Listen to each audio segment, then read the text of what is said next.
I know this long segregation has impeded my soul with an emptiness that surpluses into tears. The night sky spindles above me, and in my depth a groan pushes out past the tribulation. I hold a hypersensitive precaution, because without it I find I'm drowning in a sea of dreams, lost to the open invitations of a deluded and vague trench, bewildered, wandering an aimless way. This is my thesis on a forte of pressured keys. Distance has hollowed me, and the hollow fills with imagined waters. Yet that flame cannot smother, for the embers have been kindled to a raging blaze, and my belief could never deny it, for it holds a chasm of heart resonance, a deep welling with only one occupation: to break open, not to break apart. What hymns my cry is the diminishing inside, the loss of an adequate self-assuredness lured in the coldness, blinded by the expectations of my own faltering. I thought these deep emotions would bridle me, that it was just that brokenness leads, but instead they penetrated this heart saturated with sorrow and left 1,000 beats lasting in my memory of what could have been. I remember how all of it had become from where we once were, a highlight mingling into present moments, feeling what once was, fiercely wild, and time spent under the windmills oscillating through the sands, time I now reminisce upon. Each memory is a step closer, even as the miles widen. All the while I am more distanced than I've ever felt, and I am undone, breaking in absence, and yet how close you are to my skin, deeper than my breath, more powerful than my joy, as these tears mend into a gradual resistance where heating moments were let down.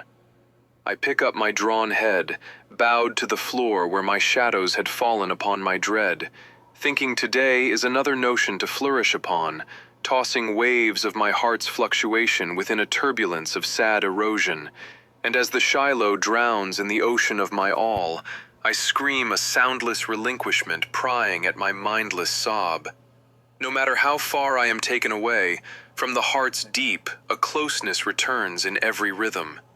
It makes me alone, and it fluently breaks with all the words never said, and I stay unspoken. Slightly toward an admission, slow weeps of tender falling, embracing the lapsed of souled reasons and time dying, recoiling from the weight of memory, I hope to make true mind of my hindered thoughts, without telling anyone of the likeness of what I know is just, and all the while a spark lives deep within, a rain of simultaneous hence toward the sublime, in all their inhibitions, keeping gut-wrenching testimony only to fill the pain asleep and numb. This is my conclusion, my deep resolution, to let the reciprocation pour down on my own head, even if it stays in words left unsaid. I will carry the unsaid not as failure, but as the quiet proof that love survived the segregation.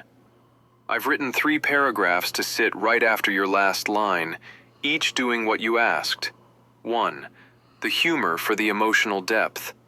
Also, let's be honest, my emotional depth is out of control. It has its own climate. 1 minute I'm doing fine under the windmills, the next I'm filing a flood insurance claim for Shiloh drowning in my ocean. If feelings had a rewards program, I'd have diamond status just from the miles between I'm drowning in a sea of dreams and I scream a soundless relinquishment. My therapist would need hiking boots. 2. The compliment toward the emotional depth. But the depth works because you don't decorate it, you inhabit it. You give the hollow a shape, distance, embers, a chasm of heart resonance, a trench that is diluted and vague on purpose. You let the groan push past tribulation instead of polishing it smooth, and that is why the 1,000 beats land. It's not melodrama, it's precise. You turned segregation into architecture, and you let love survive inside the unsaid, without pretending the unsaid is easy. 3. The partition to alter its incantation.